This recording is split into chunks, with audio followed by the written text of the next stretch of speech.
en grand voyage. Voilà, on éteint tout. Voilà, excellent, excellent. Maintenant, on part pour un grand voyage, mes très chers. Et là, on va y aller. Alors, il faut savoir célébrer le génie africain. Parce que ce génie, c'est lui qui est à l'aube de tous les savoirs de l'humanité. C'est vrai qu'Emmanuel Kant a dit, vous voyez, parce que c'est ce que nous faisons nous à Nijar, apprendre l'histoire des autres, c'est bien, mais ignorer la sienne, ah ben c'est nul.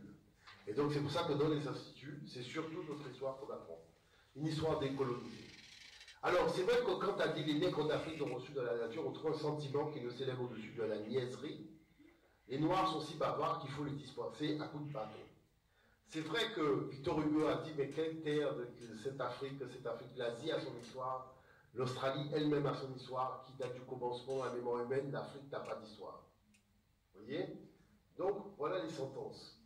Vous avez, dans des magazines scientifiques, on vous dit, l'Afrique est un monde historique, non développé, entièrement prisonnier de l'esprit naturel, et dont la place se trouve encore au seuil de l'histoire universelle. Et ça, c'est Hegel.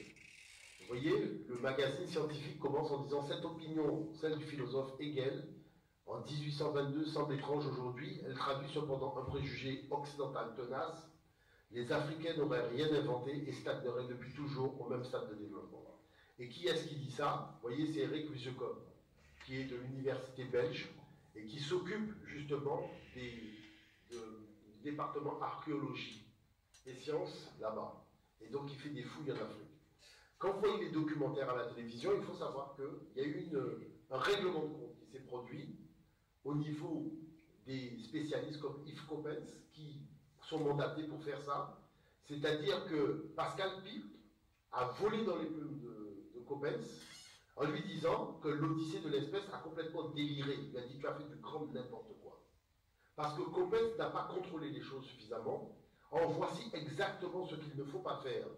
L'Odyssée de l'espèce est un ramassis de mythes, de l'exclusion basée sur la domination de l'homme occidental blanc.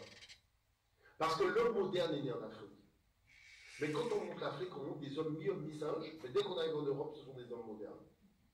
Vous voyez, il y a un racisme évident qui est fait dans ces documentaires. C'est pour ça que les footballeurs, après, on entend des bruits de singes dans les stades, parce qu'on ne montre pas l'homme moderne africain, c'est-à-dire l'homme comme vous et moi, lorsqu'on parle de tout ça. Maintenant, vous achetez un livre pour votre enfant, Les merveilles de l'architecture, qui présente les architectures de tous les peuples. Mais qu'est-ce que vous constatez? L'Afrique sert de légende à l'architecture des autres. Mais il n'y a rien en Afrique. Circuler, il n'y a rien à voir. Vous voyez, il n'y a pas les pyramides, enfin bref. Et si vous prenez le grand livre de l'histoire du monde, on trouve des monuments extraordinaires en Afrique, mais on vous dit temple élevé par un temple inconnu à une divinité inconnue. Eh, c'est puissant. Bon, maintenant vous prenez donc des revues spécialisées. Donc pour la science, par exemple, on parle de la grande cité. Donc la cité de Zimbabwe, c'était un château fort, hein, ça il faut le savoir. Un château fort construit avant les châteaux forts européens. Et qu'est-ce que vous découvrez en lisant l'article? Le racisme archéologique. C'est-à-dire qu'on trouve des monuments construits en pierre taillée hors d'Afrique, donc hors de l'Égypte, et on vous dit que ce ne sont pas des Africains qui ont fait ça. D'accord? Bon. Après, vis-à-vis des enfants, on va tout simplement figer l'art africain dans l'art primitif, en disant que c'est de l'art que primitif, mais on ne montrera pas aux enfants les beaux-arts africains. L'enfant ne connaîtra pas malheureusement les beaux-arts africains. Non pas que ces beaux-arts-là n'existent pas, au contraire, ces beaux-arts existent, mais le processus colonial n'intègre pas l'existence de beaux-arts. Vous voyez, par exemple, ici, vous avez des bronzes d'Ifé. C'est extraordinaire de voir que le visage de l'individu a été fait dans du métal. On a l'impression que le gars va parler. Si ça, c'est pas les beaux-arts, moi, je ne sais pas. Vous voyez? Donc, les beaux-arts africains existent, mais ils n'ont pas droit à la parole. D'accord? Donc ça, il faut le savoir. Pourquoi je me suis élevé au niveau des mathématiques? Parce que chaque année, il y a des semaines des mathématiques, et chaque année dans le document, qu'est-ce que vous lisez? On vous dit que l'histoire des mathématiques mettra en lumière, vous voyez, mettra en lumière l'histoire des mathématiques dans toutes les traditions, Occident, monde arabe, indien, chinois, et la parenthèse est fermée. C'est tout. Ça veut dire que quand tu es noir et que tu es d'ascendance africaine, tu n'as pas de mathématiques. C'est les extraterrestres qui ont construit les pyramides. Ouais. Alors c'est comme extraordinaire pour voir. Tous les extraterrestres atterrissent aux États-Unis, d'accord? mais c'est les seuls extraterrestres qui ont atterri en Afrique. Alors, comme je dis toujours aux gens, comme l'homme existait déjà à l'époque des pyramides, cherchez-moi le déterminatif d'extraterrestres en hiéroglyphe. Puisque si les extraterrestres ont conçu les pyramides, c'est en tout cas devant les humains qu'il y avait là. Et comme ils écrivaient, donc ils ont écrit le mot alien. Vous voyez? Bon. Alors, moi que je suis chargé de mission pour l'UNESCO, l'UNESCO dit une chose. L'UNESCO dit que dans les histoires, dans l'introduction des histoires générales de l'humanité, elle dit qu'il faut désarmer l'histoire. Moi, c'est la première fois que j'avais vu ce mot-là, désarmer l'histoire. Et c'est là que j'ai compris, non mais vraiment, la colonisation, c'est l'histoire devient une arme de destruction. D'accord? Donc, désarmer l'histoire en mettant l'accent sur le développement scientifique et culturel des peuples et en soulignant les apports de tous au progrès général de l'humanité. Écrire une histoire de l'humanité reflétant la pluralité des visions, souligner les interactions entre les cultures et mettre en évidence les valeurs partagées qui en découlent, rétablir l'égale dignité des cultures. Et c'est parce qu'il y a une inégale dignité des cultures qu'on veut qu'un blanc puisse nous sauver et nous emmener au paradis. Vous voyez, s'il n'y avait pas le colonialisme, cette chose-là n'aurait jamais fonctionné. Donc maintenant, au niveau de l'archéologie d'une façon générale, vous voyez, la science a été inventée en Afrique, mais regardons une simple chose. Vous savez que l'homme moderne, on a trouvé des crânes, on a trouvé des choses de cet homme moderne en Afrique. Le crâne était à 200 000 ans, mais le Cameroun a déchiré la chronique. Parce qu'il s'est passé une chose, il y a un noir américain qui était fort aimé de sa famille, et quand il est décédé, la famille a remis à un laboratoire donc des séquences ADN donc du grand-père pour savoir d'où le grand-père venait d'Afrique. Et à la grande surprise de tout le monde, ce grand-père-là a un ADN qui remonte à un Adam de 340 000 ans. Donc ça veut dire que le génome humain qu'on pensait être né en 200 000 est beaucoup plus ancien. Et maintenant il s'agissait de savoir mais d'où venait ce monsieur. Et en fait, ce monsieur venait du Cameroun. Vous voyez? Donc, il y a 350 000 ans, voilà comment l'humanité a commencé. Il n'y avait pas de Chinois, il n'y avait pas d'Arabes, il n'y avait pas de Blancs, il n'y avait que des nègres. Vous voyez l'affaire? Il va falloir que tout le monde se foute ça dans le crâne. Et pas que dans le crâne. Bon. Et la chose, c'est que ces peuples-là, vous voyez, ces gens au Cameroun, donc, ils sont tous descendants du gène de 340 000 ans. Vous voyez l'affaire? Donc ils sont particulièrement visités par tous les généticiens de la planète, vous comprenez ça? Mais ces gens ont un ADN, hommes et femmes, qui remonte à 340 000 ans, et un ADN d'homme moderne. Donc, ce qui montre en fait que l'humanité africaine est beaucoup plus ancienne que ce qu'on raconte. Et que les autres espèces, c'est-à-dire les autres variations, parce qu'il n'y a pas d'autres espèces humaines que l'espèce africaine, les autres variations sont des variations tardives, c'est-à-dire le chinois qui est né il y a 3000 ans, 3-4 000 ans, bon, quand vous ramenez ça à 340 000 ans, ça fait 5 minutes que le gars il est là. Mais il te dit qu'il a inventé l'imprimerie. Bref. Toujours est-il que, non, mais c'est comme ça tout le monde joue. On fera un colloque de Shanghai, ne vous inquiétez pas. On va aller régler quelques comptes là-bas aussi. Donc maintenant, les Européens viennent d'où?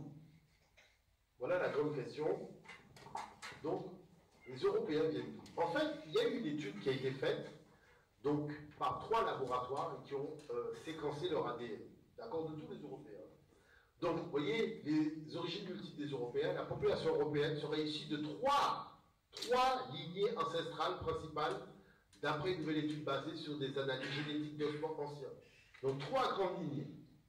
Donc, le premier épisode de l'histoire de la population de l'Europe se joue il y a 45 à 40 000 ans, quand les premiers humains modernes ou Homo sapiens débarquent en provenance d'Afrique.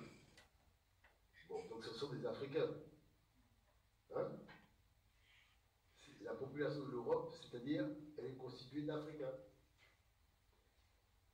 Mais, messieurs les Africains, vous êtes priés de demander aux gens leur papier. Parce que les gens sont chez nous. Hein? Bon, ces chasseurs-cueilleurs font alors la connaissance d'une autre espèce humaine déjà installée localement, néandertal. Vous savez, des fois, je ne sais pas ce que fument les chercheurs occidentaux. Parce que néandertal, il vient d'Afrique. et tous les Néandertaliens n'ont pas quitté l'Afrique. C'est un petit groupe qui est parti. Donc venir dire qu'Homo sapiens a vu pour la première fois Néandertal en Europe soutiendrait le fait qu'en Afrique, il n'y avait que des sapiens et pas d'autres espèces. Et en Europe, il y avait deux variétés. Alors qu'en Afrique, il y avait énormément d'espèces humaines différentes qui vivaient en même temps, dont Néandertal, dont on a trouvé les crânes en Afrique. Et quand il est parti, hein, et bon, je dirais c'est le seul qui a décidé de quitter le continent, on a revu celui qu'on connaissait déjà. Parce que Néandertal n'est pas né à Paris, quand même, il faut arrêter de raconter des histoires. Néandertal est né en Afrique. Tous les hominidés sont nés en Afrique. Donc là, on te raconte que le gars vient d'Afrique, il découvre un gars qui est né en Afrique comme lui-même, en arrivant à Paris. Enfin, dans le sud de la France. Bon. Donc c'est du n'importe quoi. Bon. Cependant, la chose, c'est qu'on te dit que le mélange entre européen et néandertalien est de 3%. 1 à 3%. Prenez un litre d'eau, mettez 3% de grenadine dans l'eau et cherchez les 3% que vous avez mis. Vous voyez, c'est de l'escroquerie, 3% de génétique, c'est quoi 3%? Si tu te montes à 30%, on peut discuter. Parce que Néandertal et Sapiens n'ont pas les mêmes gènes, c'est pas le même ADN. Vous voyez? Bon. Maintenant, la chose, c'est qu'on fait du deuxième grand acte de l'évolution humaine en Europe, l'arrivée, il y a environ 8000 ans, des premiers agriculteurs issus de la région du croissant fertile, donc qui correspond aux actuels Israël, Palestine, Cisjordanie et Liban. Avec leurs nouvelles techniques de culture et d'élevage, ils vont profondément transformer le mode de vie en vigueur sur le continent. Selon la théorie dominante, les Européens actuels seraient le résultat de cette rencontre. Aucun autre mouvement majeur, mais on a dit 3 mouvements, c'est marqué, issus de 3 lignées. Regardez, là on est au deuxième lignée, et là il se dit, il n'y a rien eu, aucun autre mouvement majeur de population n'étant parvenu par... Mais on est au deuxième, ou le troisième? Est-ce que vous voulez la faire comme abracadabra et Istanbul? Donc, en fait, en réalité, le gars, il est embêté. Vous voyez, pourquoi il est embêté? Parce que la science dévoile, et voilà l'étude, qu'il y a eu 3 vagues de migration. Il y a une première vague, qui a 45 000 ans, d'accord? C'est la vague de l'homme de Grimaldi, qui est un Africain. Il y a une deuxième vague de 8000 ans, qui a amené l'agriculture. Mais ce sont aussi des Africains, l'ADN l'a montré. Et il y a une vague constituée aux alentours de 4500 ans, qui est la vague des Européens d'aujourd'hui. D'accord? Sauf que l'âge du bronze, vous voyez, donc historical writing, European was born in the Bronze Age, sauf que l'âge de bronze, c'est pas 4000, c'est 2200 ans à moins 800 ans.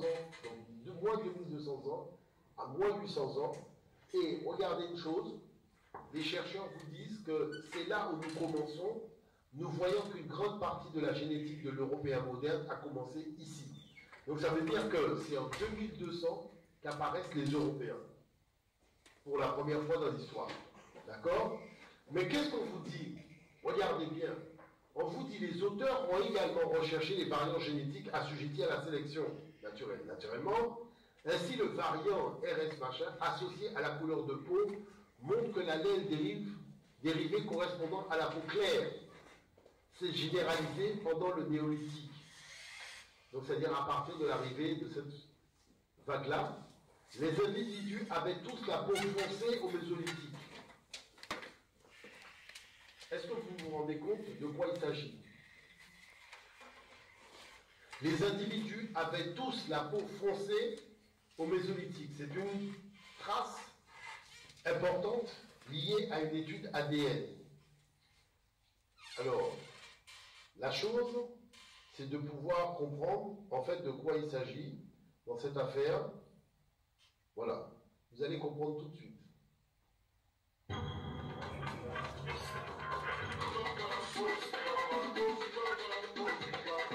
Les mégalithes sont étudiés pour la première fois au XVIIe siècle. On les attribue alors aux Romains. Au XIXe siècle, avec la montée du nationalisme, on considère que de telles constructions ne peuvent être que le résultat du génie de nos ancêtres celtes. C'est le début de la celtomania, propagande pour la grandeur celtique, qui transforme les dolmens en en autel pour les sacrifices humains. Le mythe a un immense succès. Il est repris dans la littérature par Chateaubriand et même dans un opéra de Bellini.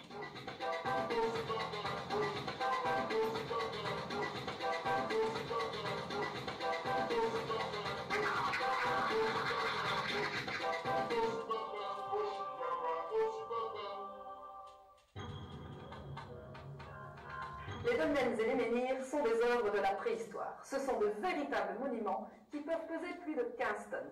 Ils ont été érigés au néolithique, c'est-à-dire à partir du 7e millénaire, et on va les retrouver à travers toute l'Europe. En Belgique, il existe des sites importants, comme Wéris et Lamsoul. Les dolmens, ce sont des tombes, et le matériel archéologique qu'on y a découvert date aussi du néolithique, c'est-à-dire 2000 ans avant l'arrivée des Celtes. Donc est-ce que vous avez vu? Vous avez vu que les dolmens, les mégalithes, sont l'apanage de la deuxième migration. C'est-à-dire c'est la migration de 8000. Et vous avez remarqué qu'à travers Astérix et Obélix, on a fait croire à tout le monde que c'était des Européens qui avaient érigé cette affaire-là. Or, quand les Européens sont arrivés, tous ces monuments-là étaient déjà là. Est-ce que vous voyez l'escroquerie? Je parle de Stonehenge. Notamment, Stonehenge n'a pas été bâti par des druides blancs.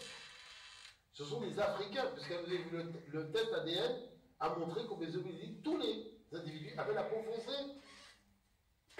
Donc tous les plus vieux vestiges du continent européen ont été conçus par les Noirs qui vivaient là. Et on a volé leurs vestiges archéologiques pour les faire passer pour des vestiges appartenant aux Celtes. Une preuve archéologique qu'il s'agit bien d'œuvres de la préhistoire. Les hommes préhistoriques ont d'ailleurs fait preuve d'une grande ingéniosité pour arriver à déplacer et ériger ces énormes dalles qu'ils recouvraient d'ailleurs parfois de terre ou de pierre. Vous avez vu qu'on vous a parlé d'agriculture qu'ils faisaient, mais on ne vous a pas dit qu'ils se faisaient des pierres de plusieurs tonnes. Parce que là, ça change tout. Bon. Alors, une petite démonstration? C'est facile quand on a la technique. S'il était évident que les mégalithes étaient préhistoriques, pourquoi alors les avoir attribués aux Celtes? Les vestiges archéologiques sont parfois pris en otage pour faire de la propagande. On constate d'ailleurs au XXe siècle que le nazisme, le communisme, les nationalismes ont parfois coloré la lecture et la transmission du patrimoine préhistorique européen. En fait, la société se projette dans sa vision du passé. Inconsciemment, c'est nous-mêmes que nous cherchons à apercevoir dans le miroir du temps.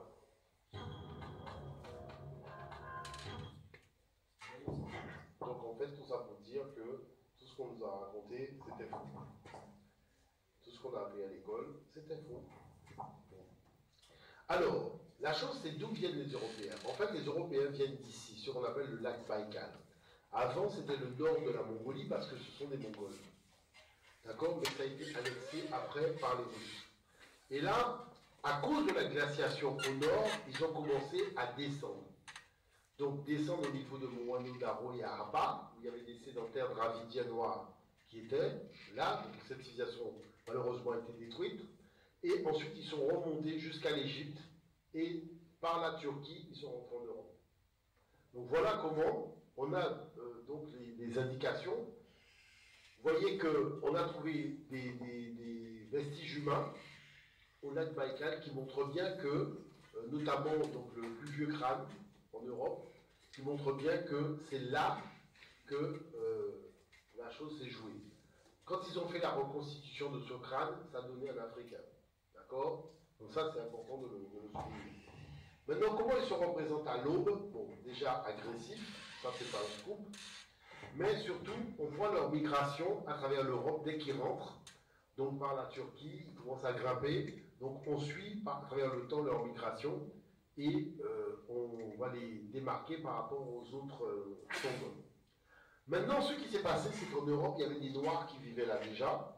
Et une étude ADN a montré que, si vous prenez par exemple les Grecs ont exactement le même ADN, même s'ils sont blancs de peau, mais l'ADN qu'ils ont est le même que les Africains subsahariens, ce qu'on appelle les Oromo et compagnie. Donc vous voyez ici, par exemple, ce qui est très intéressant, c'est que vous avez ici les Homoros, les Fulani, et vous avez tous les Grecs, Grecs attiques, les Grecs agéens, les Grecs de Chypre. Tous ces gens font partie de la même famille de l'ADN africain. D'ailleurs, c'est pour ça que la Grèce est au FMI aujourd'hui. Parce que jusqu'à présent, il n'y avait que des nations africaines qui allaient au FMI. Ça fait 2 jours qu'on sait que les Grecs sont des Noirs. Le 3e jour, on les a mis au FMI. Là, il n'y a plus de doute. C'est vraiment des Noirs. Mais oui, il n'y a plus de doute. Jusqu'à présent, il y avait des Noirs qui étaient au FMI. Et là, ça fait 2 jours qu'on sait que les Blancs sont Noirs, enfin des Grecs, et le FMI est venu les FMiser. C'est puissant. Non, mais c'est vrai. Hein. Et donc, maintenant, la preuve par là. Vous savez qu'il y a un spécialiste de l'art ancien en Europe qui s'appelle John Borman. Borman a fait cet ouvrage et il a montré comment les statues de la période proto-archaïque grecque, en fait, à l'arrivée des Indo-Européens, comment en fait ces gens-là se sont métissés avec la population locale. Donc on le voit ici, vous voyez, aux alentours de moins 500, donc les statues grecques ne montrent que des statues d'individus métissés. Vous voyez, et donc ça c'est le sujet, vous voyez même le Jackson 5 de l'époque, avec sa coupe afro, et pourtant c'est un dignitaire grec, en fait, qui était déjà installé là. Donc, toute cette histoire, vous voyez notamment cette femme, avec la tresse, donc les tresses qu'on retrouve donc en Afrique et avec des choses, donc c'est pour montrer que, en fait, on sait que c'était des Noirs qui vivaient en Grèce, qui vivaient à Rome, qui vivaient partout, et les populations se sont métissées parce que les nomades voulaient se sédentariser, et c'est comme ça que la chose est arrivée, sauf que lorsqu'on est à l'école ou à l'université, on ne présente que ça. Donc on a l'impression que la sculpture grecque, c'est ça. Bon. Mais autre chose que révèlent les Kouros, le Kouros c'est le premier corpus artistique des Européens, donc de l'aveu aussi de Bormann, et vous voyez que si vous prenez les Kouros, en moins 530 jumeaux de Delphes, en moins 520 Kouros en marbre, le Kouros colossal de l'Arsamien en moins 570 et le Kouros attique en moins 600. Donc vous avez des gens qui ont des tresses et un visage qui n'est pas du tout le visage de l'Européen. Vous voyez? Donc ce qui atteste le métissage profond. Mais ce qui est important, c'est le fait que les statues africaines sont principalement, je dirais, de la même posture que les statues grecques, sauf que les statues africaines sont beaucoup plus anciennes de pratiquement 2000 ans. Disons entre 5 siècles et 2000 ans. Et ici, quand on prend par exemple Shonsu, on voit bien que le personnage qui est ici est exactement dans la même posture que le personnage qui est ici. Sauf qu'ici, il est plus ancien que celui-là. Donc, on fait l'analyse et on découvre que les anciens faisaient les statues selon une proportion de 22 carreaux 3 quarts. Et que les statues grecques et les statues africaines rentrent dans le même rapport de proportion. Donc tout ça a été mis dans un ordinateur, et l'ordinateur a démontré, en fait, que c'est clair que les statues grecques découvrent directement des proportions des statues du cas de l'Égypte. Donc ce qui veut dire que c'est l'Afrique qui a initié l'Europe à la connaissance et à la civilisation. Là, parce que ne regardez pas seulement le fait de tailler la pierre, il y a des outils qu'il faut maîtriser pour tailler la pierre aussi dure que celle-là. Et voilà un Kouros qui a été conçu, par exemple, avec Eric, un de mes étudiants, qui a été conçu avant les pyramides. Voilà une statue construite avant les pyramides. Et la science a été inventée en Afrique. Vous savez, c'est vrai que l'homme est né en Afrique, mais toutes les sciences sont nées, l'art et la technologie. Donc c'est ça que nous allons voir. Si vous allez en Zambie, vous voyez, en moins 400 000, qu'est-ce qu'on a inventé? Eh bien, on a inventé l'art. Moins 400 000, c'est là. Pourquoi? Parce que c'est là qu'on retrouve les plus anciens pigments de couleur de l'histoire de l'humanité. C'est là que la peinture murale qu'on va utiliser donc à chauffer a été inventée, vous voyez, avec les différentes couleurs qui permettaient de réaliser les fresques murales. Donc, on voit que ces fresques-là qui sont réalisées, donc c'est sur la base des peintures d'oxyde de fer inventées en Zambie. Et ça, c'est important de le souligner. Ensuite, il y a Pina et Kolpron. Pina et Kolpron, c'est la pointe sud de l'Afrique du Sud. Et qu'est-ce que vous avez? Ben, vous avez des zones de fouilles relativement riches, avec, vous voyez, vraiment des rapports de fouilles qui sont incroyables. Parce qu'on vous dit ici, regardez, on vous dit qu'on a un comportement humain, modèle humain, behavior, soit une bac 162 000. C'est-à-dire pratiquement, en 162 000, on a déjà un comportement humain. Donc du coup, les archéologues qui font les fouilles disent que c'est un véritable trésor archéologique, tellement on trouve des choses donc d'une avancée extraordinaire. Et la chose qu'on a trouvée d'une avancée extraordinaire, c'est le fait que la pierre qui était utilisée donc au Mésolithique, la pierre taillée, pour fabriquer des armes, était chauffée avant d'être taillée. Cette technologie de la pierre de chauffe est apparue en Europe il y a seulement 20 000 ans. Alors, c'est important de comprendre ça parce que ça paraît anodin, mais c'est extrêmement important, cette affaire-là. Elle est extrêmement importante. Je vais vous faire écouter un extrait d'une intervention. Était en fait déjà maîtrisé par Opos en Afrique du Sud, les archéologues viennent de découvrir que la retouche par pression, une technique de taille que l'on croyait apparue en Europe 20 000 ans avant notre ère, était en fait déjà maîtrisée par Homo sapiens 50 000 ans plus tôt, à l'extrême sud de l'Afrique. Une découverte dont l'importance a donné lieu à une publication dans la revue Science. Entretien avec l'un de ses auteurs, Vincent Moore, préhistorien à l'INRAP. Vincent Moore venait de copublier un article dans la revue. De façonnage, en fait, ils ont détaché de tout petits enlèvements au niveau de la pointe des objets, non plus en percutant, mais en compressant, en appuyant très fortement un outil en os jusqu'au détachement de l'éclat, qui permet d'obtenir des pointes avec des bords beaucoup plus rectilignes et plus aigus. Cette technique de la retouche par pression nécessite une autre technologie? Oui, en fait, ça c'est le résultat d'une étude conduite par des collègues américains et sud-africains, qui a été publiée également dans Science l'année dernière. Ils ont réussi à démontrer en fait que le silcrète avait été chauffé, c'est-à-dire qu'il avait été transformé par une utilisation contrôlée de la chaleur, de façon à améliorer son aptitude à la taille. En fait, on va pouvoir se livrer à un travail beaucoup plus fin et beaucoup mieux contrôlé sur cette pièce foliacée bifaciale. On connaissait déjà cette retouche par pression dans l'Europe occidentale? C'est une technique qui était attestée jusqu'à présent à partir de 20 000 ans avant le présent en Europe, en Eurasie et en particulier en Europe dans un faciès du paléolithique supérieur qui s'appelle le Solutréen. Ce qui défraie la chronique ici, évidemment, c'est que les industries de Blombos qui témoignent de l'utilisation de cette technique datent de 75 000 ans, donc on fait reculer la première documentation de cette technique de plus de 50 000 ans. Donc on serait sur un foyer africain? C'est-à-dire que cette étude, elle nous laisse un petit peu désemparés au niveau de l'interprétation et de toutes les conséquences que ça peut avoir, puisqu'elle implique dans une certaine mesure de revoir avec un œil nouveau toutes les industries paléolithiques d'Afrique du Sud et même d'Afrique de l'Est pour en saisir toutes les conséquences. Vous voyez, donc je dis que c'est un peu désemparant de voir que c'est en Afrique qu'on a inventé une technique avant l'Europe. Donc il faut voir l'affaire, hein, parce que si tu vois pas la crasse qu'on met dans mon cerveau, c'est 50 000 ans. Donc on serait sur un foyer africain?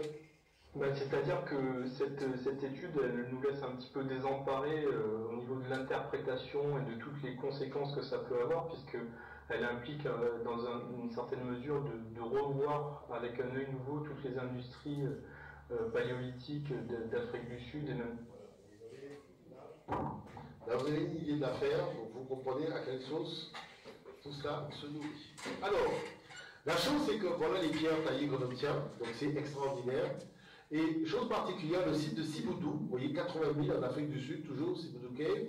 Donc ici, qu'est-ce qu'on a constaté? On a constaté que les hommes choisissaient les matières par rapport à certaines finalités. Par exemple, ici, vous avez un lit qui a 77 000 ans qui a été découvert, mais qui était déjà insecticide.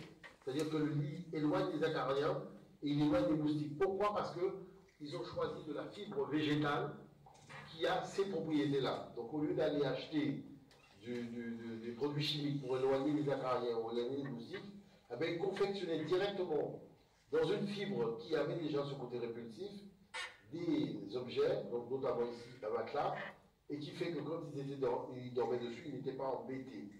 C'est pour vous dire le temps qu'on a perdu depuis. La colle symposique, c'est-à-dire top, a été inventée il y a 68 000 ans, vous voyez, toujours à Sibundu. C'est là qu'on a trouvé justement de la colle composite, donc qui montre l'invention de la colle il y a 68 000 ans, donc en Afrique. La grotte de Blombos Cave, en Afrique du Sud, c'est là où on a trouvé, vous voyez, ce qu'on appelle les traces de la géométrie. Puisque jusqu'à présent, on disait que l'homme a fait preuve d'intelligence. Et là, qu'est-ce qu'on découvre? On découvre donc la pierre gravée donc de Blombos. Et cette pierre gravée qui montre des systèmes de triangulation eh ben, a permis non seulement de mettre en relief la pyramide, voyez, mais aussi de faire des systèmes de triangulation. La triangulation, qui est le GPS d'aujourd'hui, fonctionne sur la même triangulation que vous avez sur la pierre de Blombos. Et ça, c'est important de le souligner, parce que vous voyez comment la modernité africaine rejoint notre modernité aujourd'hui. Vous avez encore, à Blombos, on a inventé les trousses de maquillage. Vous voyez, il y a 100 000 ans, c'est là qu'on trouve toutes les trousses de maquillage avec toutes les couleurs, ce qui est assez particulier, ça on l'a vu, Blombos. Et à Diepkloof, on a trouvé les premières traces d'écriture de l'histoire de l'humanité. La chose, c'est qu'on a placé cette écriture à moins 60 000 ans. Et ça, c'est les Sud-Américains et les Français qui ont fait l'étude. Ils ont trouvé des œufs gravés. Donc les œufs étaient gravés, et c'est sur les œufs qu'ils ont notifié que les gravures exprimaient le nom de la personne. Donc le nom de la personne sur des œufs gravés qui remontent à 60 000 de l'ère ancienne en Afrique. Après, il y a ce magazine Sciences Humaines qui a cherché à savoir est-ce qu'au moins 40 000, il y avait vraiment des hommes intelligents en Afrique, et ils se sont aperçus que, en fait, depuis 200 000, 280 000, et même bien avant, il y a déjà des choses extraordinaires qui sont réalisées en Afrique au niveau de la technologie. Donc ils étaient bien obligés d'admettre.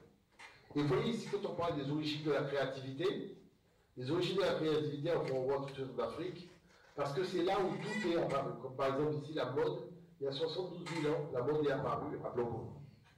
Alors, il y a beaucoup d'artefacts qui montrent la grande précocité de la saga en termes de réflexion scientifique africaine. Mais, voilà par exemple la pierre de Blombos qui remonte à pratiquement 100 000 ans, donc on découvre sur ce document. Et on a la grotte Apollo en Namibie qui remonte à 28 000 ans. Donc on a des choses qui sont d'une ventilation en termes de durée assez importante. Alors, maintenant les innovations technologiques. On a Tanetier, qui est la région, les Grands Lacs où les gens sont venus. Ici, on a Pitangel Point, avec la pierre chauffée. À côté, on a Blombos, avec la pierre qui monte à 80 000 ans. À côté, qu'est-ce qu'on a? Sibundu, avec ses 80 000 ans, qu'on a vu tout à l'heure. Après, on va Pedra Furada, là c'est l'Amérique, avec ses 60 000 ans, donc qui est un site habité par les Africains. Et chose particulière, Apollo 11, moins 50 000 ans. Donc qui montre justement comment l'Afrique s'est étendue sur la surface du continent et a profité des courants pour explorer l'Amérique du Sud. Donc ça c'est important de le souligner, et puis il ne faut pas oublier Diepkloof pour la constitution de l'écriture. Donc maintenant le site du Mandé, c'est extraordinaire parce que Eric Lusocom a trouvé de la faïence plus ancienne que la faïence de Mésopotamie quand il a fait des fouilles. Vous voyez? Il a montré que le lieu était extrêmement important puisqu'il a été habité de façon très précoce par des hommes modernes. Donc ça a été quelque chose de très fort. Donc ça c'est le rapport de son étude. Après vous avez l'invention de la métallurgie, c'est une étude de l'UNESCO qui a montré que le fer est né en Afrique, à Gizeh Abydos, aux alentours de moins de 1200. Vous voyez, donc le fer qui apparaît même en 2700-2900 le long de l'Égypte et qui va se retrouver en 1300 en Europe, à Eichstätt. Exactement. Donc, il y a une précocité qui va faire que les armées africaines vont pouvoir se doter de métal, c'est-à-dire avoir ce qu'on appelle des chevaliers. Et c'est là qu'ils vont commencer à se créer des royaumes de plus en plus grands.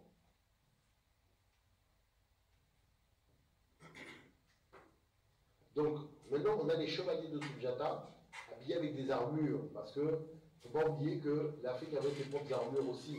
Vous avez le chevalier du Mont Kamel Mornou, donc avec son carapaçon, donc ce sont des choses qu'il ne faut pas oublier, parce que tout ça, ce sont des choses qui étaient légion sur le continent. D'ailleurs, il y a des statuettes qui montrent donc ces chars, ces chevaliers du Kamel Mornou, donc qui montrent comment la chevalerie européenne a été inspirée par l'Afrique, d'une façon générale.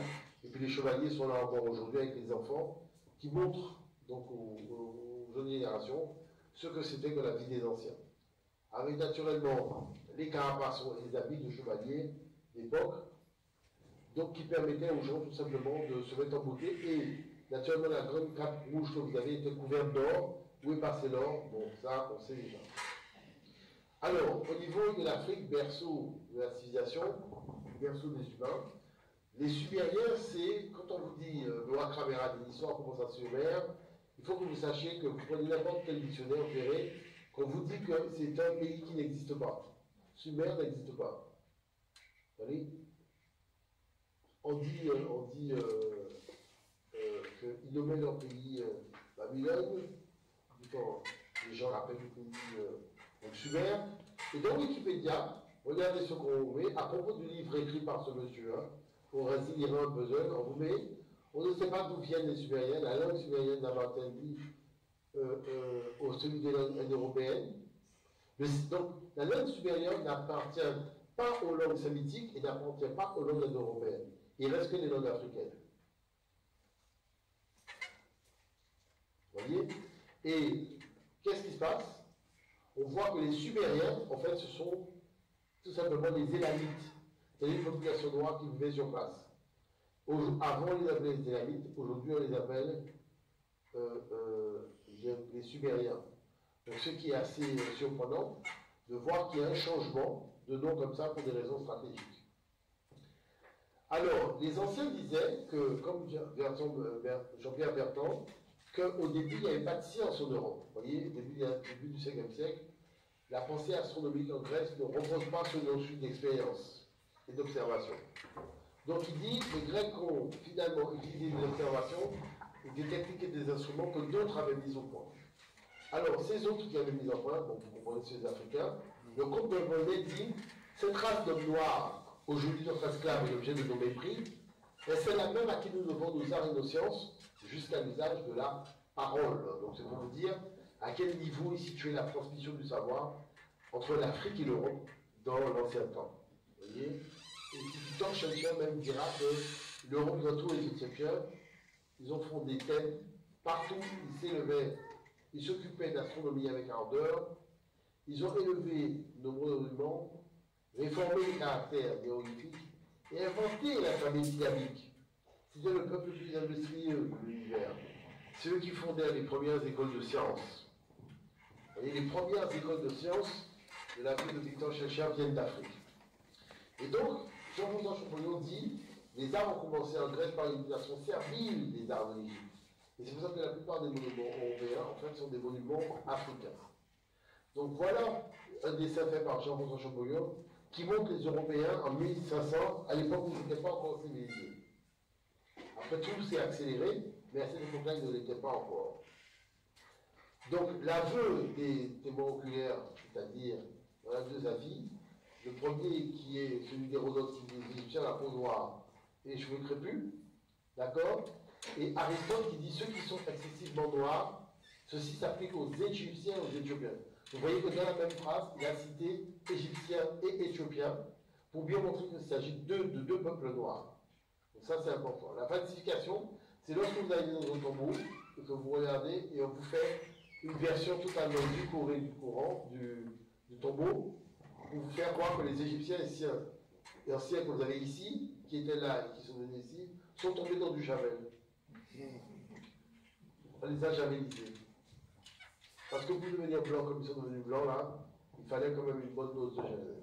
Donc c'est ça qu'on montre comme vestige de l'humanité aux enfants, qui fait qu'eux-mêmes croient que l'Égypte était une civilisation, donc non africaine. Dominique Vivant-Denon, qui a fait l'expédition de Bonaparte, dit à propos des dessins qu'il a fait, à propos du Sphinx, il dit en tout le caractère africain dont le nègre est la charge. Donc ça veut dire qu'il reconnaît en tout que c'est le caractère africain qui est à l'origine de tout ça.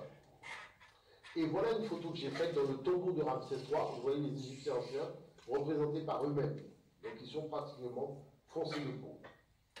Voilà par exemple ici un document émanant de la recherche française même, un fondateur au trait négroïque. Ça, c'est en parlant de Narmer, le souverain qui avait mis la haute et la basse de l'île. Et chose particulière, c'est que Hérodote disait que les Égyptiens avaient les premiers découverts des cycles de l'année répartis sur 12 mois et le cours des saisons aussi distiles en soit égal sur les arbres. Vous avez compris, il s'agit du fait que le calendrier qu'utilisent les Occidentaux aujourd'hui n'est que le calendrier qu'ils ont copié en Afrique. C'est un calendrier africain qu'ils ont repris. Et ça, je dirais que c'est pas qu'il n'y a pas de matériaux pour faire le travail de réconciliation, ce qu'on appelle le fait de vivre ensemble, mais écoutez ce que dit ce chercheur à ce sujet. Voilà une des choses. Alors, une autre chose aussi qui est assez étonnante, c'est de voir que nos mois, on appelle le mois de septembre, d'octobre, novembre, décembre. Alors, on pourrait penser que c'est le 7e mois, 8e mois, 9e mois. Ben non. Octobre, justement, c'est le 10e mois. C'est assez curieux. En fait, ça vient du calendrier romain, donc, qui lui est un héritier justement du calendrier égyptien.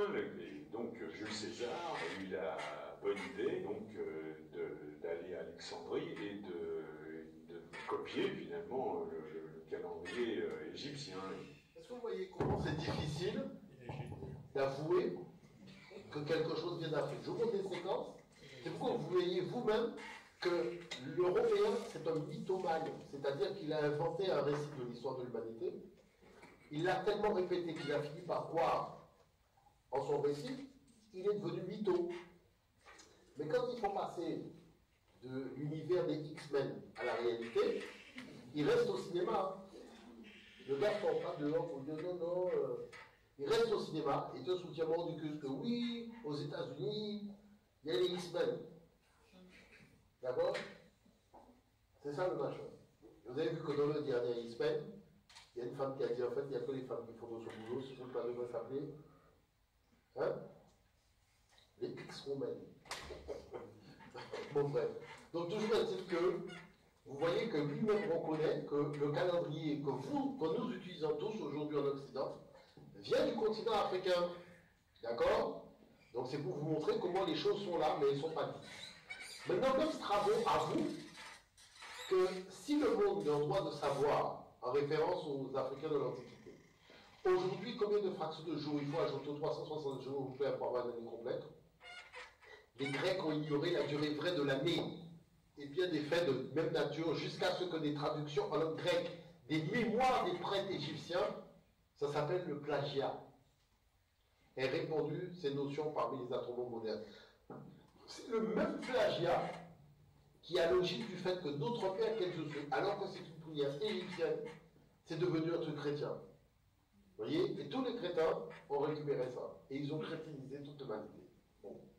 Et donc l'architecture, Imhotep, c'est le premier savant architecte de l'histoire de l'humanité. Et vous avez des gens comme Senenmut qui ont construit des palais extraordinaires en Afrique, directement dans la montagne. Et Senenmut, le voilà, vous voyez, c'est le grand, vraiment quelqu'un d'extraordinaire, parce qu'il construisait aussi des obélix, notamment l'obélix de la place de la Concorde à Paris.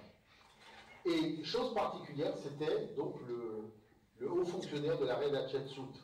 Et Borgman dit une chose importante, que c'est en visitant l'Égypte que les Grecs ont découvert pour la première fois de colossales constructions de pierres taillées, donc, et que les colonnes et de colonnes taillées décoraient à leur extrémité.